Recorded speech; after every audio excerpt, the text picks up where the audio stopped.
Hello, bienvenue sur Caro Magic Book. Je vous retrouve aujourd'hui pour vous faire mon book haul du mois de décembre qui est encore une fois assez costaud. Je pense que je remets bien la caméra, vous m'excuserez. Je pense que je vais le faire en plusieurs parties. Alors je me suis remise dans la petite pièce parce que tous mes livres sont là et je pense pas que j'aurai le temps de les ranger. Je sais pas si j'aurai le temps de tourner la vidéo en entier.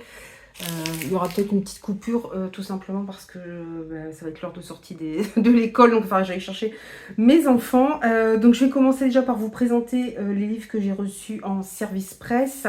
Commencer par ce tout petit, mais voilà, petit par taille, mais à mon avis qui doit être bien... Voilà, on est dans de l'horrifique, hein.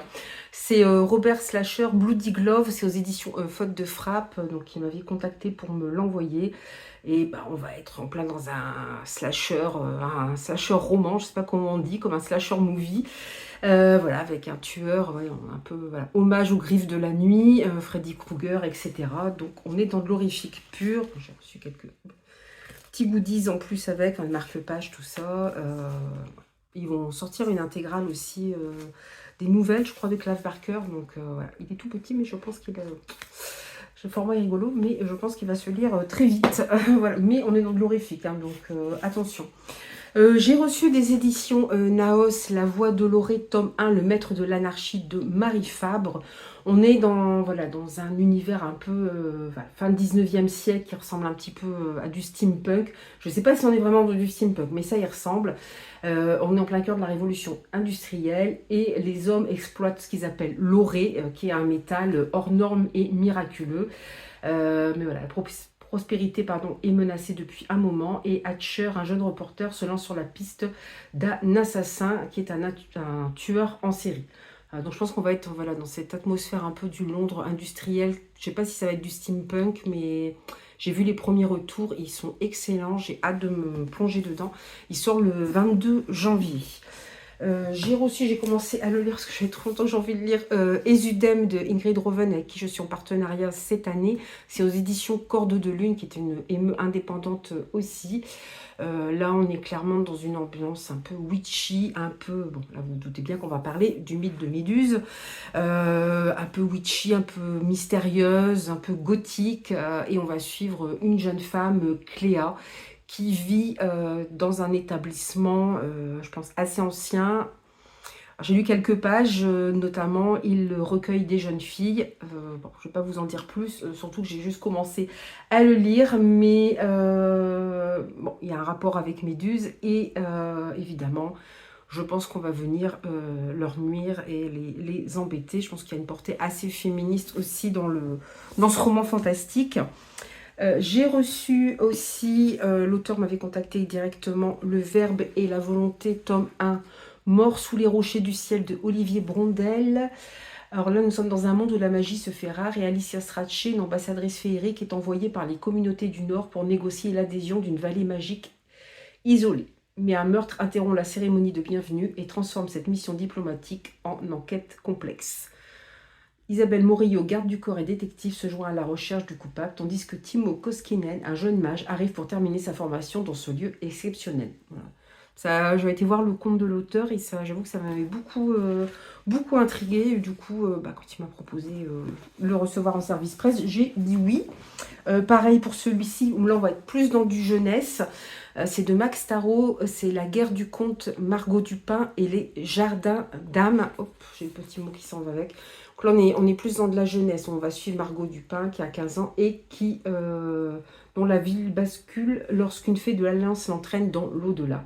Voilà, pour sauver la dame et ses proches, elle doit intégrer son armée et maîtriser l'art du combat, mais la légion démoniaque veille. Voilà, donc on va avoir une aventure avec une très jeune héroïne. J'aime bien lire de la jeunesse de temps en temps, du young adulte, donc c'est pareil. C'est pour ça que j'ai pris ce roman. J'ai été contactée par la community manager qui s'occupe de plusieurs maisons d'édition. Alors ça change un petit peu de ce que je lis en ce moment. C'est Une vie en apnée de Perrine Austri, aux éditions Cubique. On suit une jeune femme au cœur de la Norvège qui affronte le froid et plonge dans les eaux glacées du lac. Elle a, suite à un grave accident, elle a des douleurs apparemment assez horribles et elle essaie de repousser ses limites en se plongeant comme ça dans ces eaux glacées. Et elle a pour projet d'établir le record du monde d'apnée sous glace. Voilà, mais Je sais pas comment tout va se passer. Je pense qu'on va avoir peut-être beaucoup de psychologie, peut-être un drame psychologique. En même temps, on suit voilà, ce personnage. La couverture est vraiment très sobre. J'aime beaucoup parce que ça parle d'un sujet quand même qui n'est pas facile. C'est-à-dire que des fois, suite à un accident ou d'une maladie ou les gènes, par exemple, vous avez des douleurs atroces. Malheureusement, ça peut tous nous toucher ou toucher nos proches. Et au quotidien, c'est vite invivable. Celui-ci, je ne sais plus si je vous en ai déjà parlé. Je crois que oui, donc je ne vais pas vous en reparler une deuxième fois. J'ai reçu, alors, de chez Mnemos, cette fois, Les Chemins de Ji, tome 1, La branche romine de Pierre Grimbert. Alors, il a écrit 2 autres séries qui se passent dans le monde de Ji. Le secret de Ji, c'est le premier. Le second, je ne sais plus, c'est Les enfants de Ji, non Le secret de Ji, mais le deuxième, c'est pas noté. Voilà, mais ça peut se faire indépendamment, heureusement parce que je n'ai pas lu les autres, même si ça me donne très envie. Voilà. Et on va, en fait, c'est des hommes qui sont partis dans une expédition et qui vont faire des découvertes assez étranges. Et dans le secret de Ji, apparemment, il va y avoir des descendants de cette région étrange qui vont être poursuivis et assassinés. Donc là, on est 118 ans avant ce jour, un homme étrange emmena une délégation de sages sur une petite île oubliée. Mais 2 siècles plus tôt, pareille expédition avait déjà eu lieu, provoquant son lot de drames dont les effets se font encore sentir chez les lointains descendants de ses émissaires. Ainsi, un érudit passionné de généalogie et de magie entraîne malgré eux quelques aventuriers dans une quête démarrant sur l'île de J. Ensemble, ils vont chercher à en percer le secret et à comprendre pourquoi tous les héritiers de la dernière expédition semblent avoir été exterminés par les Zouhou. Bon, je vous en dis pas plus. J'aime beaucoup la couverture, elle est très chouette. C'est les éditions Nemos, c'est tout en délicatesse, en épuré, c'est vachement agréable. J'ai reçu aussi Arcanienne de Victor Tamer. Alors je pense qu'on va être dans un mélange de fantastique, voire de Dark Academia, puisqu'on suit de futurs diplômés qui se découvrent un héritage surnaturel, sans quête ni prophétie pour les guider. Désorientés par tant de pouvoir et l'absence d'un but, ils font face à leur découverte. Que faire d'une telle puissance? Suivront-ils leur envie ou leur conscience? Voilà, donc on est, je pense, avec des jeunes quand même assez aisés et qui vont se découvrir des pouvoirs. Voilà, qu'est-ce qu'ils vont en faire? Je pense qu'on va avoir une opposition entre ceux qui vont vouloir faire le bien et les autres. Voilà. C'est l'auteur aussi, Victor Tami, je ne sais pas comment on dit, qui m'avait... ta mère fait bizarre, Tami, je suis désolée. Mais voilà, c'est qui m'avait contacté aussi. C'est pareil, je suis allée voir son compte. Bon, moi, vous me parlez de Dark Academia surnaturel, bon, évidemment. Je ne dis pas non. J'ai reçu aussi la suite de Lucia, qui s'appelle L'origine du pouvoir de Kevin Cabona. Il m'avait déjà envoyé son tome 1. Donc là, c'est une suite. Je vous en parle pas trop puisque je vous ai déjà parlé dans une autre vidéo du précédent tome. Alors là, je sens la catastrophe arriver. On va mettre comme ça. Voilà. Ce sera moins gênant. J'ai reçu aussi alors des éditions Chrysalide. Les rêves de Cthulhu, le tome... enfin, c'est pas un tome, c'est un volume 3. Nakna... Alors là, les noms. Nakna Oushub de Steve S. En fait, les éditions Chrysalide se sont inspirés, enfin 3 auteurs différents se sont inspirés des œuvres de Cthulhu pour réécrire une autre histoire. Là, c'est le volume 3. C'est pareil, j'ai pas les 1 et 2, mais ça peut se lire indépendamment, il n'y a pas de souci. Voilà, ici, vous avez voilà, le premier qui s'appelle Les rêves de Cthulhu, volume 1, Ailleurs et au-delà, de Michel Lemieux et Cyr Thomas Mort, et Les rêves de Cthulhu, volume 2, Le Panthéon noir de Michel Lemieux. Et moi, j'ai le... Donc, je ne vais pas vous redire le titre, je ne vais pas vous écorcher les oreilles une deuxième fois. Moi, ça parle de Lovecraft, voilà, ça s'inspire de Lovecraft. J'ai très envie de redécouvrir l'œuvre de Lovecraft. En plus, j'ai dit oui tout de suite. Ensuite, alors, je pense qu'on passe au cadeau de Noël. Alors évidemment, j'avais demandé l'année dernière le premier tome, donc cette année j'ai demandé le 2e tome. J'ai reçu Les Mondes des Vilanes, voilà, de Pierre Bottero, cette superbe intégrale de chez Rajo, qui est juste magnifique. Bon, l'intérieur est pas, voilà, il est assez simple, mais il est vraiment super beau. Alors j'ai La Quête des Vilanes, je ne l'ai pas encore lu, hein, mais voilà. Il est encore trouvable en ce moment en librairie, parce que des fois les reliés collecteurs, il faut se dépêcher pour les avoir, mais... il est encore. Alors après, je sais qu'il y a le pack des marchands aussi. Bon, alors, je me suis fait offrir, donc ça va parce que le bébé il coûte quand même 33 €. L'année dernière, il devait être à 30 €. Hein. On voit le coût du papier. On ne reviendra pas sur le coût du papier, qui je pense que... à bon dos parfois, mais en tout cas, L'objet livre est vraiment très beau. Et voilà, moi j'étais déjà, je suis plus toute, je n'étais plus une enfant quand Pierre Bottero a commencé à être connu, mais j'ai toujours entendu du bien. J'ai lu qu'un seul petit roman de lui, une série qu'il avait écrit avec Eric Lhomme, et j'ai jamais eu l'occasion de le découvrir davantage. Ça, je l'avais acheté, et après, voilà, mes parents ou ma soeur plutôt, me l'a offert après. Je l'avais pris lors des Aliénales, La passeuse de mots, le tome, je sais même plus combien. C'est le 3, je crois, parce que les deux premiers, j'ai lu que le tome 1, que j'ai beaucoup aimé, oui, c'est le 3. Voilà, donc du coup, il y a la dédicace de Alric et Jennifer Twice dedans.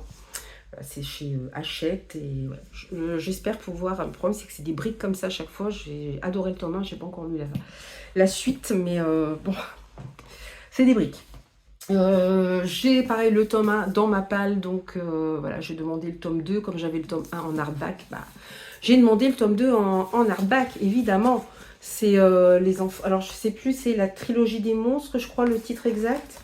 Est-ce que ça va être noté? La trilogie des talents, pardon. Et le tome 1, c'est Monstre ordinaire. Et là, c'est Héritier de poussière. Bon, il est très beau. Hein.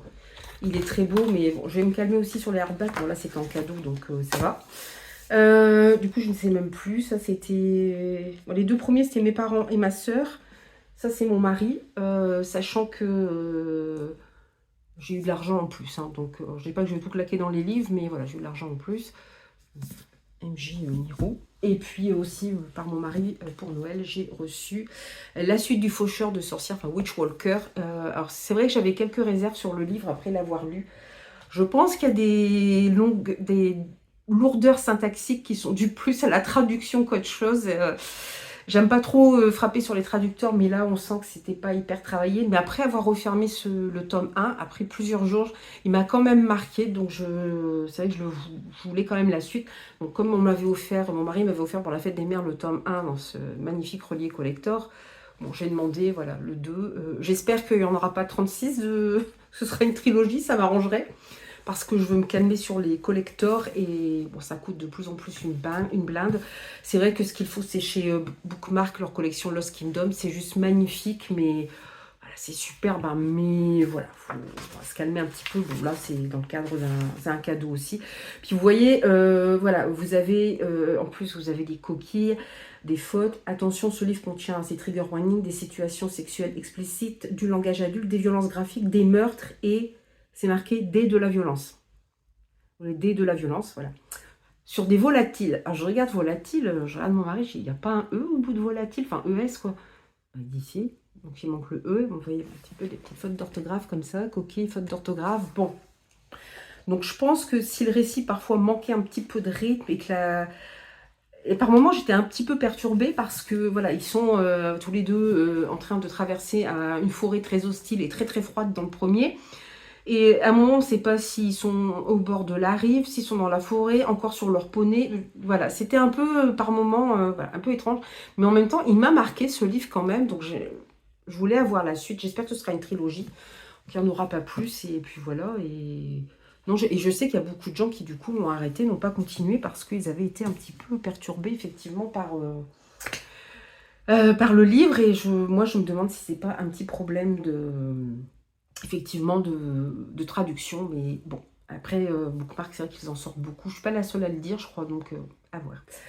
Ensuite, je vais passer, bah là, ça va aller très vite, je crois que c'est le seul livre que j'ai acheté neuf. Ah non, j'en ai oublié un.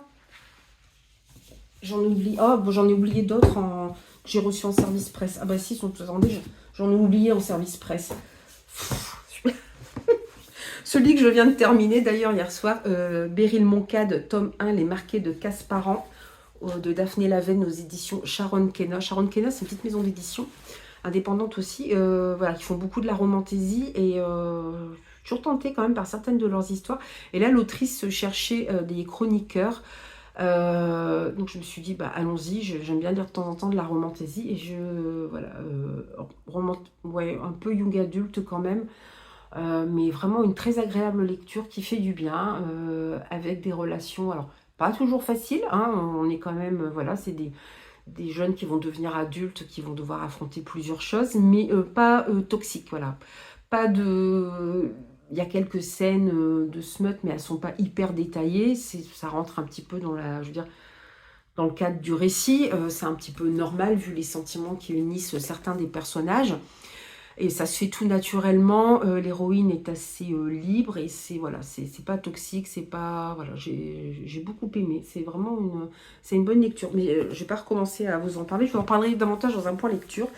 J'étais en partenariat, je suis en partenariat cette année aussi avec les éditions Eldercraft qui sont spécialisées dans les jeux de rôle mais qui sortent aussi des romans. Et là, j'ai lu Orgueil, préjugés et sorcellerie de Melinda Todd, pardon, les confessions scandaleuses de Lydia Bennett, sorcière. Évidemment, moi, Jane Austen, je cours. C'est voilà, une réécriture de Orgueil et préjugés, même s'il y a une grosse partie qui se passe après. Lydia Bennett, c'est la plus jeune des sœurs Bennett, va raconter ce qui s'est passé pendant Orgueil et préjugés, mais aussi ce qui lui est arrivé après, puis elle va donner sa version des choses. Bon, bien sûr, il y a du fantastique, puisqu'on parle de sorcellerie. J'avais un peu peur, parce que Lydia Bennett, c'est carrément pas la sœur qu'on préfère dans Orgueil et préjugés. Voilà, ça passe pour une écervelée qui pourrit la vie de tout le monde, mais là, on la voit sous un autre regard et c'était sympa de la découvrir autrement. Puis avec ce mélange de sorcellerie, j'ai beaucoup aimé aussi. Et puis le dernier que j'ai reçu aussi en service presse dans une belle box des éditions Nathan, c'est la dernière dystopie venue de Corée, c'est Snow Globe tome 1 pardon, de So Young Park. C'est bien un tome 1, c'est marqué à la fin, c'est marqué à suivre. Il y a plus ou moins une fin, mais quand même, c'est à suivre. Nous sommes dans une dystopie, donc nous sommes dans un futur où le froid a recouvert toute la planète, du moins la Corée, et les gens, en fait, comme notre héroïne, passent leur temps comme des hamsters, à marcher dans une roue, à courir pour produire de l'électricité. Parce qu'ils n'ont plus d'électricité, il n'y a plus rien. Et notamment pour regarder ce qui se passe dans Snow Globe, qui est un dôme où vivent des gens voilà, qui ont de la chaleur, qui ont des médicaments, voilà, qui ont la belle vie, mais sous condition d'être filmés 24 heures sur 24, 7 jours sur 7, là oui, ça fait penser à Truman Show. Voilà, donc, mais en fait, c'est le seul divertissement des gens de l'extérieur jusqu'au jour où une réalisatrice, productrice vient demander à notre héroïne de remplacer très rapidement une des actrices de Snow Globe qui vient de se suicider. Alors déjà, on se dit, si elle s'est suicidée alors qu'elle vivait normalement dans un monde de rêve, c'est qu'il y a quelque chose de pas clair. Alors, une dystopie très prenante, je vous en reparlerai aussi. Classé bon, normalement, j'ai fait tous mes services presse de décembre. Ici, ça c'est le seul que je me suis acheté neuf, c'est The Fisherman de John Langan, je sais pas. Aux éditions J'ai lu, j'en ai beaucoup entendu parler, donc c'est vrai avec ces espèces d'écailles, et puis là vous avez la gueule d'un poisson avec des dents quand même assez impressionnantes. Et on parle d'une légende, d'une rivière poissonneuse, mais quasi inaccessible, bien plus profonde qu'il n'y paraît. Dans l'état de New York, dans les bois de Woodstock, voilà, dans un lieu assez retiré. Et Ab et deux veufs liés par la solitude et l'amour de la pêche, décident de tenter l'aventure. Bon. Ils tombent sous une pluie torrentielle et se réfugient au Herman's Dinner, dont le patron leur raconte l'incroyable histoire du Judgment's Creek, folklore pense-t-il. Pourtant, ils appartiennent en tout corps et âme à cette légende aussi ancienne que ténébreuse. Bon, ça promet. J'ai vu que des bons retours aussi dessus, donc j'ai très hâte de découvrir ça aussi. Je vais passer au graphique beau livre que je me suis que je m'ai tous trouvé d'occasion. Je suis vachement contente. Il y a notamment les éditions Gallimard qui ont sorti une nouvelle collection qui s'appelle Papillon Noir, où ils reprennent des textes, des classiques qui sont illustrés. Alors là, j'en ai un, c'est un classique, l'autre, c'est une histoire, par contre, une histoire originale, Les sorcières de Venise, de Sébastien Pérez, et illustré par Marco Mazzoni. Voilà, donc vous voyez, bon, là, déjà la couverture. Ah, mon livre a pris la pluie, je ne sais pas comment. Bon, d'accord, ok. Ça, c'est le problème de mettre des livres un peu partout. Je trouve que c'est super beau. Voilà. Vous avez l'intérieur. Les dessins sont un peu particuliers, mais voilà, je suis un peu curieuse de voir ce que ça va donner. Évidemment, on va partir. C'est un roman d'anticipation et une exploration graphique. On va évidemment parler de sorcellerie. Ça nous mènera au Moyen-Âge, sur une petite île vénitienne devenue le refuge d'une femme sorcière. Voilà. C'est une histoire écrite par Sébastien Pérez qui collabore souvent avec Benjamin Lacombe. Je vous en parle parce que l'autre texte qui est sorti, qui est mouillé aussi, c'est le portrait de Dorian Gray d'Oscar Wilde, illustré par Benjamin Lacombe. Je ne pouvais pas passer à côté. Benjamin Lacombe, il fait des illustrations qui sont beaucoup trop belles. Toujours pareil chez Gallimard, Papillon Noir. Et voilà, enfin, c'est la beauté du livre. J'essaie de vous montrer quelques illustrations. C'est juste magnifique. J'adore. Mais du coup, je vais relire le portrait de Dorian Gray. J'ai lu il y a très longtemps quand j'étais à la fac. Enfin, très longtemps. Oui, il y a longtemps quand même. Quand j'étais à la fac, et je pense qu'il y a des choses que j'avais loupées. Celui-là, je ne vais pas vous montrer parce que c'est un peu spoilant. Il y a des choses que j'avais loupées, donc des choses que j'aimerais relire, redécouvrir. Puis là, avec les illustrations de Dorian Gray. Sous, vous verrez, je l'ai reçu sous un autre format, le portrait de Dorian Gray. Mais bon, c'est pas grave, c'était en service presse. En pareil, alors là par contre, c'est Métamorphose. Alors Métamorphose, c'est les éditions Soleil. J'ai vu ça, quelqu'un avait acheté, voilà, Carmilla de Sheridan Le Fanu, écrit par Le Fanu et illustré par Mazzanti. J'ai beaucoup aimé l'illustration, donc du coup, pareil, j'ai trouvé d'occasion. Et en plus, il y avait encore le livret dedans, donc ça, c'était super. Pareil, je l'ai toujours pas lu, ça, Carmilla. Hein. On va parler de vampirisme et vampirisme au féminin. C'est un écrit de la fin du 19e siècle, ou moitié du 19e siècle. Et vampirisme au féminin, et du coup, un peu de romance FF et saphisme. Ce qu'il faut imaginer pour l'époque. Genre, je ne sais pas si tout le monde a compris les sous-entendus. Je pense que c'est vraiment évoqué, voilà, c'est que évoqué, on ne verra pas franchement dans l'écrit, mais je trouvais ça osé quand même pour l'époque. Et voilà, ça parle de vampires. Moi, j'adore les histoires de vampires, donc je ne pouvais pas passer à côté, surtout dans cette belle édition. En restant chez les vampires, du coup, j'ai pris cette BD qui vient de chez Urban Comics, Universal Monster, Dracula de James Tynion IV et Martin Simons. Voilà, je ne sais pas si ça reprend complètement l'histoire originale de Bram Stoker, ou si c'est... J'ai lu quelque part que c'était adapté du Dracula de Todd Browning, qui est un vieux film. Donc je ne sais pas trop, voilà, si c'est vraiment adapté, parce que le film était assez différent quand même de l'œuvre originale de Bram Stoker. Mais à voir, encore une fois, Dracula, vampire, tout est dit. Ça, c'est Jodie qui en a beaucoup parlé sur le livre de la crypte. C'est le mythe de l'ossuaire, toujours chez Urban aussi, des milliers de plumes noires, de Jeff Lemire et Andrea Sorrentino. Voilà, on est dans quelque chose d'assez fantastique. Là, je crois qu'on va suivre deux jeunes filles qui vont être confrontées à du surnaturel. Alors par contre, en rediscutant avec d'autres personnes sur le Discord des livres de la crypte, apparemment, c'est pas le tome 1 que j'ai pris. Donc bon, je vais voir, je l'ai demandé à la médiathèque départementale pour la voir. Et voilà, les lire dans l'ordre, je préfère quand même. Je surveille l'heure parce que je ne voudrais pas louper quand même. Regardez, c'est plus simple. Voilà, alors le reste c'est pareil, c'est des achats. Alors celui-là non, j'ai un autre neuf, j'ai oublié de vous le montrer. Celui-ci ça a été tout un bazar pour l'avoir, c'est Les Arcanes du Mal de Sacha Morage aux éditions Plume Blanche, qui ne sortira qu'en septembre 2025, c'est la version collector. En fait, j'ai Émilie avec qui je discute sur Bookstagram, qui a un compte aussi Bookstagram, qui fait aussi des chroniques. Elle me demandait si j'allais à Mons. Bah, j'écoute, non, c'est pas prévu. Je regrette pas parce que ça a l'air d'être le bazar là-bas.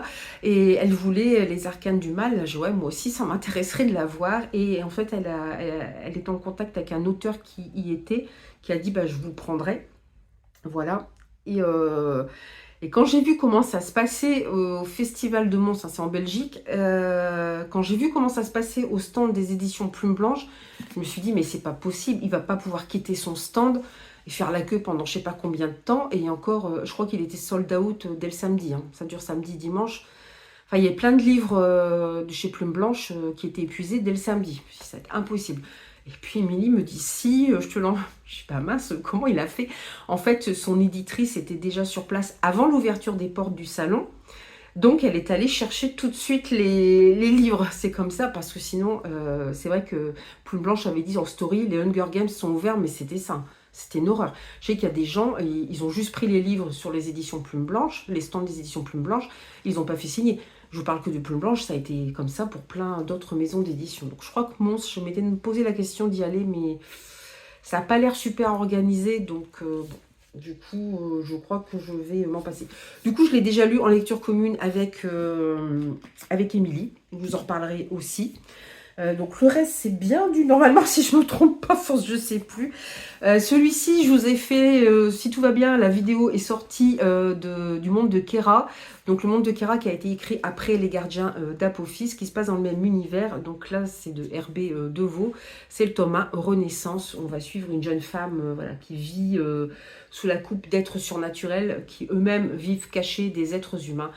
Et elle est concernée par une prophétie assez importante. Voilà. On est dans de l'urban fantasy, avec pas mal de créatures surnaturelles. Là, il y a des vampires notamment. J'ai tellement aimé le monde de Kera. Alors, c'est pas fini. J'ai lu les tomes 1 et 2. Le 3, je ne sais plus, doit sortir cette année, je ne sais plus. Mais voilà, du coup, j'ai tellement aimé voilà, le rythme qu'a insufflé l'autrice à ses 2 premiers tomes du monde de Kera et à sa plume, que je me suis dit, allez, on y va, c'est bon, on continue. Voilà, j'ai pris Fondation de Isaac Asimov chez Folio SF. Je pense que les amateurs de SF vont connaître. Voilà, moi, je n'ai jamais lu, ni les robots, enfin, j'ai jamais lu Asimov, tout simplement. J'ai vu qu'il y avait une série qui avait été adaptée, qui passe sur Apple TV, mais je pense que c'est que en anglais. Et bon, dedans, j'ai Fondation, Fondation et Empire et Seconde Fondation, qui est la première trilogie d'Isaac Asimov. En fait, on est dans le futur et on suit Harry Sheldon qui a mis en place, alors comment ça s'appelle, je vous dis pas de bêtises, il a mis en place la psychohistoire, ce qui lui permet de deviner par le mouvement des foules ce qui va arriver dans le futur. Donc c'est assez scientifique en fait, c'est pas de la divination ni rien, c'est assez scientifique. Et alors on est je sais plus en quelle année, hein, mais on est des siècles et des siècles après notre époque. Et voilà, la Terre a essaimé, enfin les Terriens ont essaimé, il y a voilà, plusieurs galaxies qui ont été conquises par les Terriens. Et voilà, lui, donc ça s'appelle, ouais, je crois que ça s'appelle Fondation à la base. J'ai peur de vous dire une connerie, hein. Non, ça s'appelle pas Fondation, c'est l'Empire Galactique, voilà. Et lui, Harry Seldon, grâce à cette technologie, je sais pas trop, cette science sociale, a prédit l'effondrement de l'Empire Galactique, et ça va durer pendant des millénaires, 30 000 ans, très exactement. Oh, vous voyez l'horreur, voilà, ça va être le chaos pendant 30 000 ans. Sauf que, voilà, en prévenant ceux qui dirigent l'Empire, et en changeant des choses dans la psychohistoire, c'est ça, psychohistoire, je dis bien, il y aurait moyen de réduire ça à 1000 ans seulement de chaos, et notamment en créant ce qu'on appelle fondation. Voilà. Bon, c'est ce que j'ai compris en gros. Bon, il y a pas mal, il y a l'histoire de manipulation génétique aussi. Harry Sheldon a caché des trucs aussi. Il y a l'Olifant, si vous suivez sa chaîne, qui en a très bien parlé, et elle a dit qu'en plus c'était abordable pour de la SF. Donc je me suis dit, oula, faut que j'y aille. Si c'est abordable en plus, parce que j'ai très envie de lire de la SF. Mais voilà, faut que ça reste quand même, faut que ça reste abordable. Dans un autre genre, j'ai pris, alors ils l'ont ressorti en poche, mais je l'ai trouvé d'occasion, je l'ai pris d'occasion. Ma douce Audrina de Virginia C. Andrews. Alors Virginia C. Andrews, moi j'avoue que j'ai jamais lu, parce que je me rappelle quand ma mère était abonnée encore à France Loisirs, elle a fait toute une série qui s'appelait Fleurs captives, où en fait on suit une femme qui a plusieurs enfants. Enfin, elle a épousé un homme contre l'avis de sa famille qui est très riche. Et sa famille l'a déshéritée, sauf que quand le patriarche meurt, bon, sur le testament, c'est noté que elle va toucher énormément d'argent. Alors son mari est décédé, elle élève seule ses enfants, mais elle pourra toucher cet argent qu'à condition qu'elle n'ait pas eu d'enfant avec son mari. Donc elle cache ses enfants, alors je crois dans une grange. Donc, je ne sais pas si on va parler d'enfance assez maltraitée, il y a plusieurs volumes. C'est le genre de truc voilà, qui me tentait pas. Là, apparemment, ma douce Audrina, c'est quelque chose de voilà, d'un peu plus gothique, d'assez mystérieux et étrange. Bon, la couverture est assez... Alors, ils ont fait une belle couverture et tout, hein, mais bon, moi, je l'ai trouvé d'occasion, je me suis dit, allons-y. Je me suis acheté la suite. Alors, le premier tome, c'est le second tome de l'Ultime Brasier. Je l'ai trouvé vraiment pas cher, en dessous de 10 € sur Momox. Je l'ai pris, c'est de Sarah El Arifi chez De Saxus. J'ai vu des bons retours aussi bien sur le premier tome que sur le second tome. C'est pas la série qu'on voit la plus en ce moment des éditions De Saxus, mais ça me tentait bien, et franchement en dessous de 10 €, Je me suis dit, c'est bon. Pareil, celui-ci, je l'ai trouvé en dessous de 10 euros. Je me suis dit, vu que les retours étaient assez mitigés, je me suis dit, je vais attendre qu'ils sortent en poche. Parce que c'est toujours chez Deux Saxus. Je regarde l'heure, excusez-moi. Mais là, je l'ai trouvé en dessous de 10 euros en version reliée collector. C'est la Bibliothèque des Ombres de Rachel Moore. Donc là, bien sûr, nous allons être dans une bibliothèque assez mystérieuse. Je vais essayer de ne pas faire tomber le livre, de ne pas l'abîmer, parce que pour un livre d'occasion, il n'est pas abîmé du tout. Avec un beau jaspage. Oh, si j'arrive à le remettre. Une, deux, on va y arriver. Voilà, je trouve très beau et je l'ai trouvé en dessous de 10 euros. Donc voilà, on est dans l'Académie Radcliffe, une des écoles les plus hantées des États-Unis. Est qui ne croit pas aux fantômes décide de s'y inscrire pour se rapprocher de son père décédé qui avait lui-même étudié. Alors qu'elle visite la bibliothèque avec les nouveaux élèves, elle fait la connaissance de Matteo, qui est un fantôme, un vrai. Voilà. J'espère que c'est un one-shot, parce que là, j'ai eu de la chance de le trouver comme ça en relié collector à moins de 10 euros. Je suis pas sûre que je vais avoir autant de chance à chaque fois. Pareil, relié collector, bah ça c'est la suite. Alors là, je confonds toujours les deux, parce que j'ai rencontré les autrices en même temps. Alors c'est la suite de The Curse of Saints de Kate Gramis aux éditions, enfin au label Calix, qui fait partie des éditions Pygmalion, et le livre de poche où j'ai lu, j'ai un doute. Je ne sais plus. Donc moi j'avais eu la chance de les recevoir en premier, enfin d'être invitée au lancement du label, et du coup ils nous offraient les livres là-bas. Donc j'ai pris le tome 1 que je n'ai à ce jour toujours pas lu. Donc là j'ai trouvé ce tome 2, c'est marqué Pygmalion, un Pygmalion qui appartient même aux éditions Flammarion. Mais je sais plus si j'ai lu le livre de poche, je sais plus. Donc il y a toujours... c'est eux qui font aussi Bridgerton, tout ça. Hein. D'où peut-être la couverture un peu clinquante, mais moi j'aime bien. Voilà, j'ai vu de bons retours aussi sur le 1, ayant trouvé le 2 d'occasion. Encore une fois, j'ai foncé. Alors celui-ci, bon, rien qu'au titre, vous allez comprendre pourquoi je l'ai pris. C'est Excalibur de Gabriel Katz, le tome 1, La Fabrique des Rois, chez Scrinéo. Alors, vous êtes dans une réécriture de Excalibur et des légendes arthuriennes. Voilà, j'en dis pas plus. Vous connaissez mon amour pour les légendes arthuriennes. Le tome 2 sort ce mois-ci. Il est peut-être déjà sorti, je ne sais plus. Mais en tout cas, à voir. C'est un autre style. J'espère que ça va me plaire parce qu'on va arrêter, on pense, dans de la romantaisie. J'ai pris Savage Lands, le tome 1, où j'ai les éditions Corrigan de Stacey Marie Brown.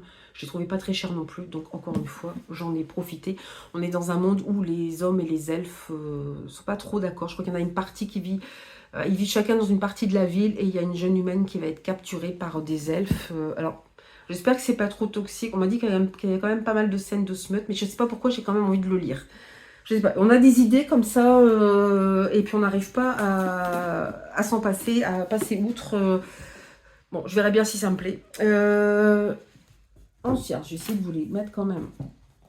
Chez Lumen, j'ai pris In the Head et In the After. Je ne sais plus lequel est le premier. C'est celui-ci, le premier, In the After, de Dimitria Lunetta. Chez Lumen, on est dans un monde post-apocalyptique, je crois. Amy est devant sa télévision quand le pire se produit, quand ils attaquent. New York, Paris, Tokyo, des créatures sans pitié déferlent et dévorent les humains.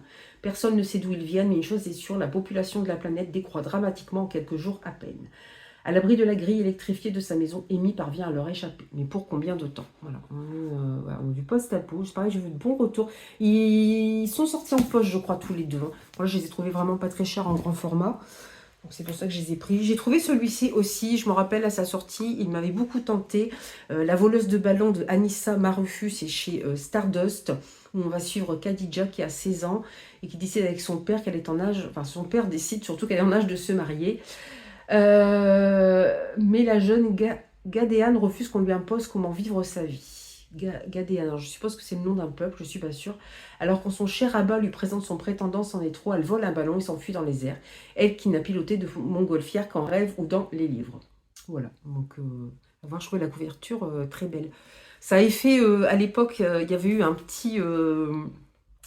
petite controverse parce que c'est anglophone et sur la couverture on voyait l'héroïne, donc je suppose qu'elle est, alors ça se passe dans un monde fantastique, mais je suppose qu'elle est d'origine maghrébine si c'était dans notre monde, et ils se disent, ah, vous auriez pu reprendre la couverture d'origine avec l'héroïne et tout dessus. Ils ont préféré prendre un ballon. Je sais que ça avait fait à l'époque, ça avait fait un peu scandale.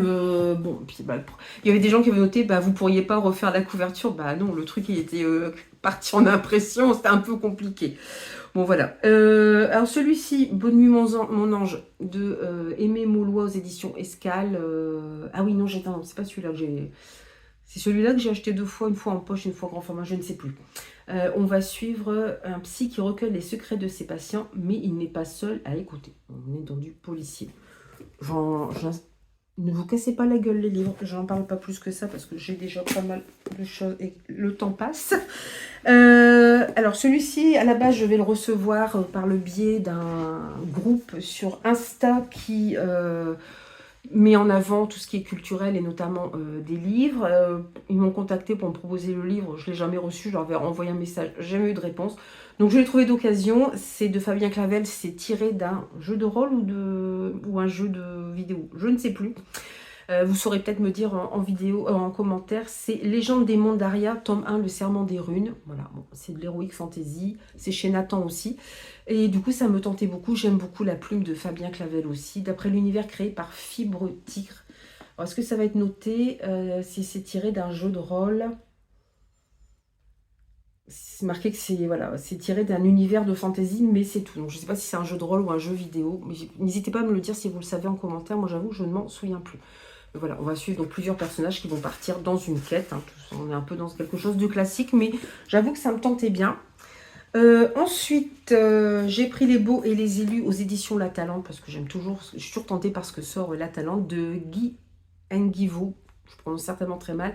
En fait, ça va être parallèle à l'histoire de Gatsby. Enfin, c'est dans le monde de Gatsby le Magnifique de Fitzgerald.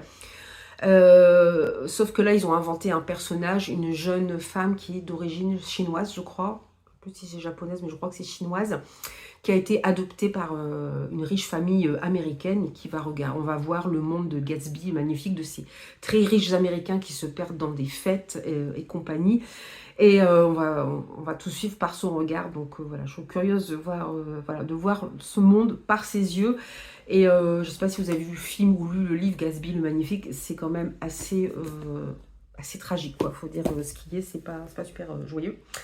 Dans un autre genre, j'espère quand même cette année que je vais avoir le temps de lire Morgane Cossarieux. Donc j'ai pris Vertèbre, hein. Il paraît que c'est quand même assez horrifique. On va être dans une histoire de lycanthropie. C'est Au diable Vauvert. Là, je crois que c'est un homme qui se perd dans la forêt. Non, c'est un petit garçon pardon, qui est kidnappé. Et quand on le retrouve une semaine après, ben, il a une vertèbre supplémentaire qui apparaît. Enfin, qui est apparue. Voilà, donc on est dans une histoire de lycanthropie. Mais la Morgane Cossarieux, il paraît qu'elle a une plume. Alors, c'est pas donné à tout le monde, je pense, parce qu'on est dans l'horrifique, d'aimer ce genre de livre. Mais moi, je suis tentée. J'ai Dans tes veines aussi, qui là va parler du vampirisme. Voilà, vous savez que j'ai envie de lire un peu plus d'horreur cette année, ou des choses un peu plus, voilà, comme ça, qui prennent un peu plus au trip. Donc, je me suis dit, je peux pas trop passer à côté de Morgane Cossarieux. En poche, je me suis pris Lu dans brume de Hop Mirless au livre de poche. C'est un vieux livre, hein, et je... Prielbakin.net 2016 du meilleur roman fantasy traduit. Ah ben non, c'est peut-être pas si vieux que ça. Je pensais que c'était un peu plus vieux. Ah, ça vient des éditions Calidor. Bah oui, c'est Calidor, mais j'ai vu que Calidor avait sorti en grande version, mais je ne savais pas que c'est marqué édition Calidor. Ah bah c'est bien parce que j'ai repéré plusieurs, c'est une maison d'édition indépendante. Enfin là maintenant ils vont être attachés à la Martinière. 1, 2, je vais y arriver. Ils reprennent des textes qui sont tombés dans le domaine public et voilà, ils les ressortent donc, notamment ce qu'ils appellent les maîtres de la fantaisie, c'est-à-dire les précurseurs des maîtres du fantastique et de la fantasy, tels que aussi bien Tolkien que Bram Stoker, donc qui sont d'avant, du XVIIe, XVIIIe siècle. J'en ai 2-3 dans ma palle et voilà, je suis très curieuse de les lire. Voilà, j'ai toujours peur que ce soit un petit peu empoulé au niveau du style. J'en ai tellement bouffé des classiques quand j'étais étudiante que j'ai envie de choses un peu plus cool. Mais voilà, mais celui-là, j'en avais entendu parler sur Booktube et j'avoue que ça me tentait bien. Je pense qu'il y a un petit côté fantastique, évidemment. Je me demande s'il n'y a pas un petit côté aussi, comment dire, gothique. Lu dans brume est une cité prospère et paisible du pays de Dorimar, mais les secrets hérités du royaume voisin ne sauraient rester indéfiniment dans l'ombre. Bon, je vais pas vous faire le résumé parce que je trouve qu'il n'est pas hyper clair. Donc, je ne vais pas vous faire le résumé. Je vous en parlerai quand je l'aurai lu. En tout cas, c'est très tentant. Par contre, je suis contente de voir que Calidor, ça c'est cool s'ils éditent certains livres. Pourtant, il y en a que faudrait que je fasse des recherches plus approfondies, qui ne sortent plus, qui m'intéresseraient, mais ils ne sortent du moins en grand format. Donc voilà, et je vais finir ce book haul avec les derniers tomes de Shadow House de Somato, aux éditions Glénat. Donc là, j'ai les tomes 7, 8 et 9. Je n'ai pas encore commencé la série, donc j'espère que ça va me plaire. Bon, après, je les ai achetés d'occasion, puis je les revendrai si jamais ça ne me plaît pas. Mais voilà, ça va clore ce book haul que j'ai essayé de faire un petit peu plus rapide quand même que d'habitude. Voilà, donc je ne vais pas trop m'attarder. N'hésitez pas à me dire si vous connaissez certains de ces livres, parce qu'il y en a qui ne sont pas récents quand même dans le lot. Voilà, n'hésitez pas à me dire ce que... Voilà, donnez vos avis si vous en avez lu certains, pour que j'en sorte peut-être certains en avance de ma palle. Et puis je vous dis à très bientôt pour une nouvelle vidéo. Bye bye!